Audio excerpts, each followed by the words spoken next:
आसामनि राजखान्थिया आगस्ट दानाव जोबोद दुंब्रुदै बारलांबाय। मोब्लिब गोहोनि स्मार्ट मिटारनि जेंनाखौ लानानै बेरेखा हान्जाफोरनि हेंथा दिन्थिफुंनायजों दुंब्रुद जागायजेननाया रिनिकी बुयानि सम्पथिखौ लानानै गुसुं जायो। थांनाय दानावनो हेमन्त बिश्व शर्मा आरो USTMनि नांज्लायनाया अख्रांसिम दावखोदोंमोन।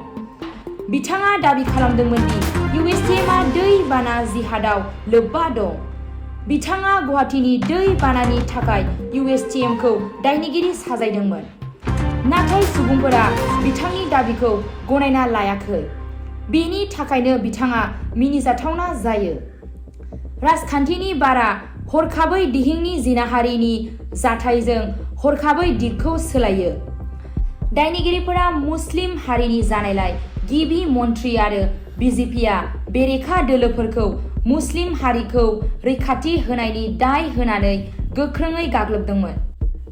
बबेखानि बेरेखा दोलोफोरा दाबि खालामदोंमोन दि गिबि मन्थ्रि हेमन्त बिश्व शर्माया गुबै जेंनाफोरखौ बोखेनानै गुबुन लामाथिं लांनो खाबुखौ बाहायनो नाजादों।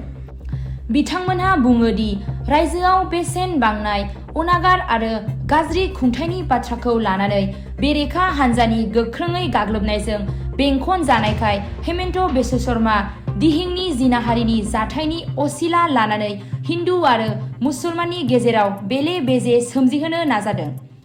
बेनि अनगायैबो बेरेखा हान्जाया हेमन्त बिश्व शर्माखौ सोंखारिनानै बुंदों दि बिथाङा गावनि आंगो लोगो बद्रुद्दीन आजमानि राजखान्थियारि जिउ राहाखौ रैखा खालामनो नारा नाथा नाजागासिनो दं। मख'जाथावदि AIUDFनि बद्रुद्दीन आजमाला धुबरी लक सभा मासियाव थांनाय MP बिसायख'थियाव जेनदोंमोन। AIUDFआ मुसलमानफोरनि मोनसे राजखान्थि दोलो। बेरा फारसेथिं BJPआ मोनसे हिन्दुत्वबादी दोलो। बेरेखा दोलोफोरा अजद होदों दि BJP आरो AIUDF मोन्नैबो हारियारि मुगैलायनायजोंसो थांना थायो। बावैसो प्रिन्टिं प्रेसजों सोमोन्दो थानाय सासे फालांगिरिखौ हमनाया आरोबाव गोदानै दान्थे बिदान्थे दाजाबदेरदों।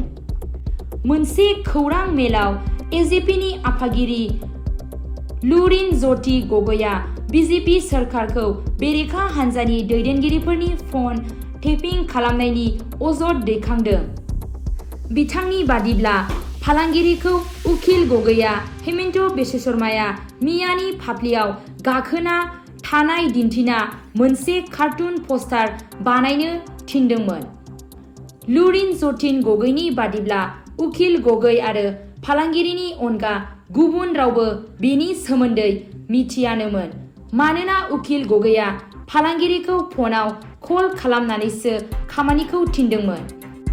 बेनिखायनो बिथाङा सोंदों दि पुलिसआ बेनि सोमोन्दै माबोरै मोनथिखो।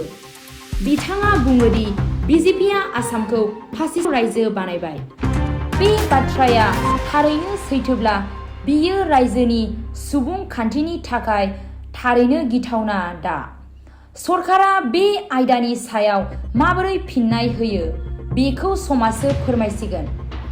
बेबादि गोबां आपडेटनि थाखाय जोंनि चेनेलखौ साबस्क्राइब खालाम आरो बेल आइकनखौ थु।